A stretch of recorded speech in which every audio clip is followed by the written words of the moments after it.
যদিহে আপোনালোকে DLEডত এডমিশ্যন ল'ব বিচাৰিছে আৰু যোনটো PET হয় এণ্ট্ৰেঞ্চ টেষ্টটো হয় সেইটো কোৱালিফাই কৰিম বুলি ভাবিছে তেনেহ'লে মোৰ ডেছক্ৰিপশ্যন বক্স চেক কৰিব তাত আপোনালোকে বিভিন্ন বুকছৰ লিংক পাই যাব অৰ্থাৎ DLEডৰ বুকছৰ লিংক পাব আৰু ডিছকাউণ্টেড প্ৰাইচত দিয়া থাকিব তাৰ পৰা আপোনালোকে অৰ্ডাৰ কৰি ল'ব পাৰে আৰু সেই বুকবোৰ পঢ়িলে আপোনালোকে যোনটো প্ৰি-এণ্ট্ৰি টেষ্ট হয় DLEডৰ কোৰ্চৰ কাৰণে সেইটো আপোনালোকে ইজিলি কোৱালিফাই কৰিব পাৰিব হেল্ল' গাইজ আজিৰ এই ভিডিঅ'টোত মই আপোনালোকক এটা ইনফৰমেশ্যন দিব গৈ আছোঁ যে কেনেকৈ আপোনালোকে DLEডত এডমিশ্যন ল'ব আৰু তাৰ কাৰণে আপোনালোকে কি টেষ্ট দিব লাগিব তাৰ চিলেবাছবোৰ কেনেকুৱা ধৰণৰ হ'ব তাৰ লগতে ইয়াৰ নটিফিকেশ্যন কেতিয়া আহিব অৰ্থাৎ যোনটো প্ৰি-এণ্ট্ৰি টেষ্ট হয় DLEডত এডমিশ্যন ল'বৰ কাৰণে সেইটো কেতিয়া কণ্ডাক্ট কৰা হ'ব গতিকে ভিডিঅ'টো শেষলৈকে চাই থাকিব যদিহে চেনেলটো নতুনকৈ আহিছে চেনেলটো ছাবস্ক্ৰাইব কৰি দিব আগলৈ যদি তেনেকুৱা ধৰণৰ ভিডিঅ'জ চাব বিচাৰে গতিকে আহক আমি ভিডিঅ'টো আৰম্ভ কৰোঁ দেখা পাইছে এইখন এডমিশ্যন নটিচ হয় এইখন 2025 চনৰ হয় pre-entry test 2-year diploma in elementary education DLEড course for the session 25 to 27 গতিকে এইবাৰ আপোনালোকৰ 26 হ'ব 2026 to 2028 হ'ব পাৰে তাৰপিছত আপোনালোকৰ ইয়াত দেখা পাইছে যে মিনিমাম এডুকেশ্যন কোৱালিফিকেশ্যন কি হ'ব লাগিব যদিহে আপোনালোকে DLEডত এডমিশ্যন ল'ব বিচাৰিছে তেনেহ'লে আপোনালোকৰ মিনিমাম এডুকেশ্যন কোৱালিফিকেশ্যন হ'ব লাগিব the candidate must have passed HS অৰ্থাৎ 10+2 আপোনালোকে পাছ হ'ব লাগিব from recognise board or council with at least 50% marks গতিকে আপোনালোকৰ HSত এটলিষ্ট 50% মাৰ্কছ থাকিব লাগিব তেতিয়াহে আপোনালোকে এই DLEডৰ এডমিশ্যন ল'ব পাৰিব অৰ্থাৎ PET দিব পাৰিব তাৰপিছত ঠিক তেনেদৰে ST SC কাৰণে অলপ ৰিলেক্সেশ্যন আছে 5% ৰিলেক্সেশ্যন অৰ্থাৎ আপোনালোকে 45 মাৰ্কছ পালেও অৰ্থাৎ 45% মাৰ্কছ পালেও আপোনালোকে এই এক্সামটো বহিব পাৰিব অৰ্থাৎ DLEড কোৰ্চটো কৰিব পাৰিব তাৰপিছত এজ লিমিটটো দিয়া আছে যে 18 ইয়াৰ্ছৰ পৰা 34 ইয়াৰ্ছলৈকে 18 বছৰৰ পৰা 34 ইয়াৰ্ছলৈকে আপোনালোকে এই কোৰ্চটোত এনৰোল হ'ব পাৰিব তাৰপিছত ঠিক তেনেদৰে আপোনালোকৰ SC ST প্লেইনছ আৰু ST হিলছৰ কাৰণে এজ লিমিট দিয়া আছে অৰ্থাৎ ৰিলেক্সেশ্যন দিয়া আছে ৰিজাৰ্ভেশ্যন থাকিব ঠিক তেওঁলোকৰ কাৰণে ST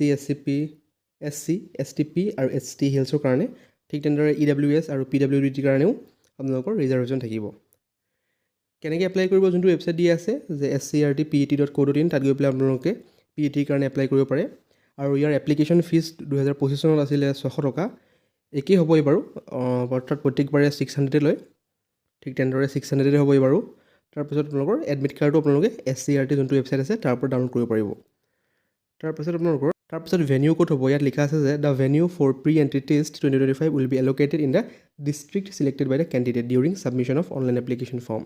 গতিকে আপোনালোকে যেতিয়া অনলাইন এপ্লিকেশ্যন ফৰ্ম ছাবমিট কৰিব তেতিয়া আপোনালোকে যোনখন প্ৰিফাৰ্ড ডিষ্ট্ৰিক্ট দিয়ে সেই ডিষ্ট্ৰিক্টতে আপোনালোকৰ যোনটো প্ৰি-এণ্ট্ৰি টেষ্ট হয় সেইটো কণ্ডাক্ট কৰা হ'ব অৰ্থাৎ আপোনালোকৰ নিজৰ ডিষ্ট্ৰিক্টতে আপোনালোকে এই টেষ্টটো দিব পাৰিব ইম্পৰ্টেণ্ট ডেটছ দিয়া আছে দেখিছে এই 2025 চনৰ কেতিয়া হৈছিলে 18/5/2025 চনত আপোনালোকৰ অনলাইন এপ্লিকেশ্যন অপেনিং হৈছিলে অৰ্থাৎ অনলাইন পৰ্টেল খুলি দিয়া হৈছিলে এপ্লাই কৰিবৰ কাৰণে তাৰপিছত ঠিক তেনেদৰে সকলোবোৰ ডেট দিয়া আছে ক্লজিং কেতিয়া কৰিছিলে 5/6/2025 চনত তাৰপিছত আপোনালোকৰ ডাউনলোড এডমিট কাৰ্ড আপোনালোকে এডমিট কাৰ্ড ডাউনলোড কৰিব পৰা হৈছিলে 5/7/2025 চনত আৰু আপোনালোকৰ প্ৰি-এণ্ট্ৰি টেষ্ট কেতিয়া হৈছিলে 13/7/2025 ডেটবোৰ আপোনালোকৰ ছেমে হ'ব পাৰে অৰ্থাৎ এদিন দুদিন পিছুৱাব বা আগুৱাব পাৰে অলম'ষ্ট একেই হয় ডেটবোৰ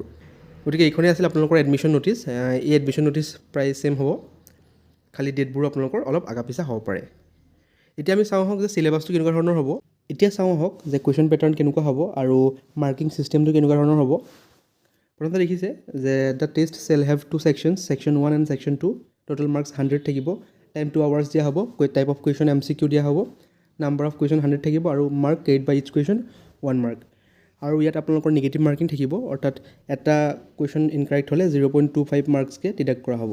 গতিকে সাৱধানে ফিল আপ কৰিব অৰ্থাৎ সাৱধানে আনচাৰবোৰ লিখিব লাগিব ছেকশ্যন 1ত দেখিছে যে ছেকশ্যন 1ত 35 মাৰ্কছ থাকিব general English 10 marks general knowledge 15 marks reasoning 10 marks গতিকে মোৰ ডেছক্ৰিপশ্যন বক্সত তাৰ লগতে আপোনালোকৰ ভিউ প্ৰডাক্টত ক্লিক কৰিলে কেইখনমান বুকৰ লিংক পাব আৰু সেইখন পঢ়িলে আপোনালোকে এই DLEডৰ যোনটো প্ৰি-এণ্ট্ৰি টেষ্ট হয় সেইটো আপোনালোকে ইজিলি কোৱালিফাই কৰিব পাৰিব গতিকে ভিউ প্ৰডাক্ট আৰু ডেছক্ৰিপশ্যনত থকা বুকবোৰ আপোনালোকে অৰ্ডাৰ কৰিব পাৰে ডিছকাউণ্টেড প্ৰাইচত মই সেইবোৰ লিংক এড কৰি দিছোঁ গতিকে তাৰ পৰা ক্লিক কৰিলে আপোনালোকে সেইবোৰ অৰ্ডাৰ কৰিব পাৰে আৰু তাৰ পৰা অৰ্ডাৰ কৰি ল'ব পাৰিব আৰু সেইবোৰ আপোনালোকৰ DLEডৰ কাৰণে বেষ্ট বুক হয় আপোনালোকে প্ৰি-এণ্ট্ৰি টেষ্ট ইজিলি কোৱালিফাই কৰি যাব পাৰিব সেই বুকবোৰ যদি ভালদৰে পঢ়ে গতিকে এইটোৱে আছিল আপডেট আৰু তাৰ লগতে আপোনালোকৰ ছেকশ্যন 1ৰ যোনটো ডিটেইলছ চিলেবাছ হয় ইয়াত ধুনীয়াকৈ লিখা আছে যদিহে আপোনালোকক এই PDF-টোৰ লিংক লাগে মোৰ ডেছক্ৰিপশ্যন বক্সটো চেক কৰিব তাতে আপোনালোকে এই PDF-টো পাই যাব তাৰপিছত আপোনালোকৰ ছেকশ্যন 2ত কি আহিব জেনেৰেল মেথামেটিক্স 15 মাৰ্কছ থাকিব general science and EVS 15 marks social science 20 marks language আপোনালোকে যোনটো লেংগুৱেজ ছিলেক্ট কৰে Assamese Bangla Bodo English 15 marks থাকিব আৰু টোটেল আপোনালোকৰ ছেকশ্যন 2ৰ পৰা আহিব 65 মাৰ্কছ গতিকে ছেকশ্যন 1 আৰু ছেকশ্যন 2 গম পালে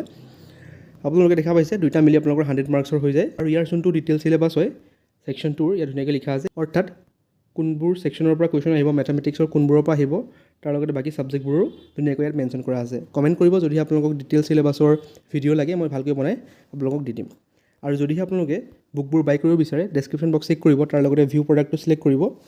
বেষ্ট বুকছৰ কাৰণে আপোনালোকে ডেছক্ৰিপশ্যন বক্স চেক কৰিব তাৰ লগতে যোনটো ভিউ প্ৰডাক্ট বুলি আহিছে আপোনালোকৰ ভিডিঅ'ত তাত ক্লিক কৰিলে আপোনালোকে বুকবোৰৰ লিংকবোৰ পাই যাব তাত মই ডিছকাউণ্টেড প্ৰাইচত থকা যোনবোৰ বুক আছে সেইবোৰ মই লিংক তাত দি দিছোঁ তাৰ পৰা আপোনালোকে ক্লিক কৰিলে অৰ্ডাৰ কৰিব পাৰিব আৰু সেইবোৰ বুক পঢ়ি আপোনালোকে DLEDৰ যোনটো প্ৰি এণ্ট্ৰি টেষ্ট হয় সেইটো কোৱালিফাই কৰিব পাৰিব গতিকে আজিলৈ ইমানেই যদি ভিডিঅ'টো ভাল পালে চেনেলটো ছাবস্ক্ৰাইব কৰি দিব আগলৈ যিটো ধৰণৰ ভিডিঅ' চাব বিচাৰে থেংক ইউ